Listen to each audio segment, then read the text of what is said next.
नमस्कार दोस्तों, हमारे चैनल को सब्सक्राइब करें, वीडियो को लाइक करें और अपना प्यार कमेंट के जरिए जरूर दिखाएं। शीर्षक मेहनत का इनाम। पहला दृश्य गरीबी और हौसला। कहानी की शुरुआत एक छोटे से गांव से होती है जहां एक गरीब लड़का अली अपनी बूढ़ी मां के साथ रहता है। अली के पिता का कई साल पहले निधन हो चुका था और उसकी मां सिलाई कढ़ाई करके किसी तरह गुजारा कर रही थी। अली दिन रात मेहनत करता था लेकिन किस्मत अभी तक उस पर मेहरबान नहीं हुई थी।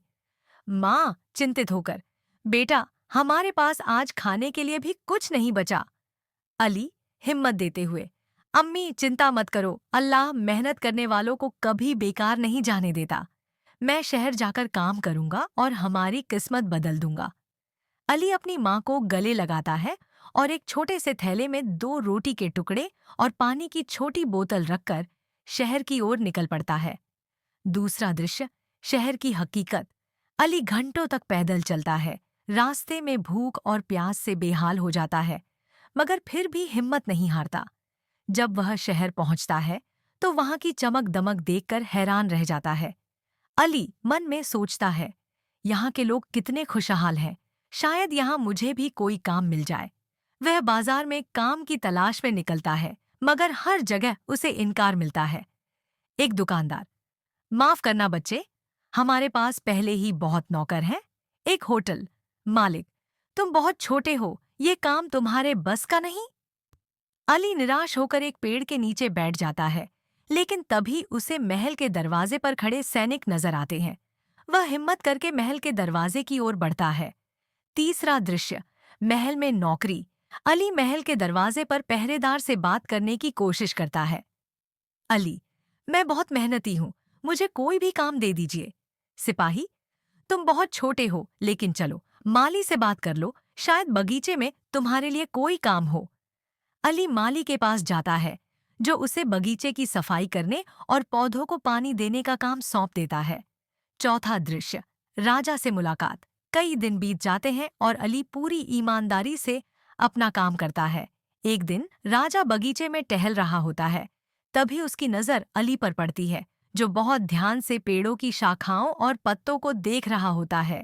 राजा हैरान होकर, तुम यहाँ क्या देख रहे हो? अली आदर से झुककर, हुजूर, मैं देख रहा हूँ कि हवा किस दिशा से आ रही है और कैसे पेड़ों को हिला रही है।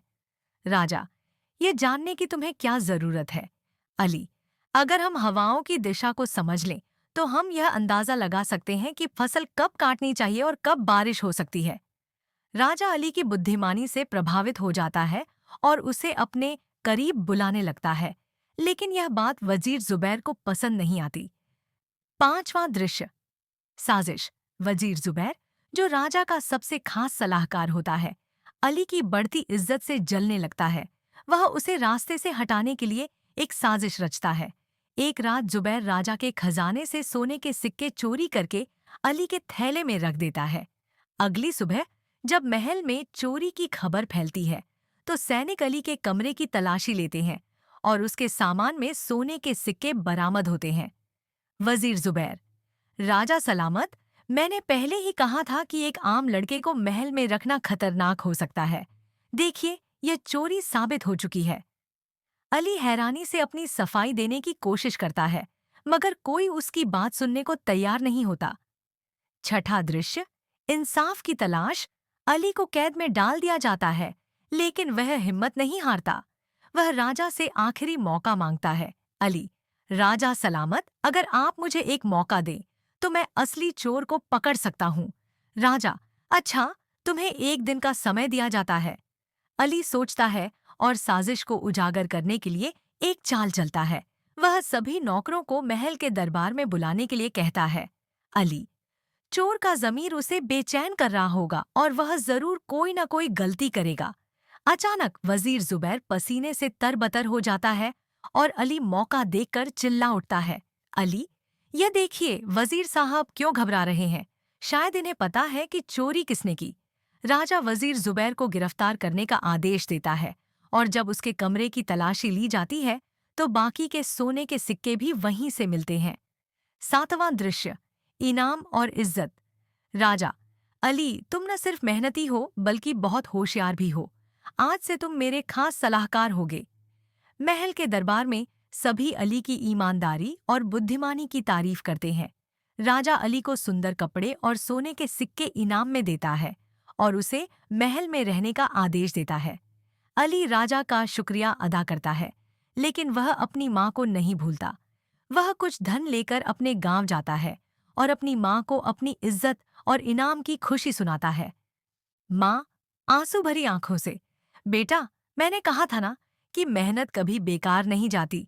पूरा गांव अली की सफलता पर खुशियां मनाता है और अली हमेशा के लिए राजा के पास रहकर अपनी बुद्धिमानी और मेहनत से राज्य की सेवा करता है।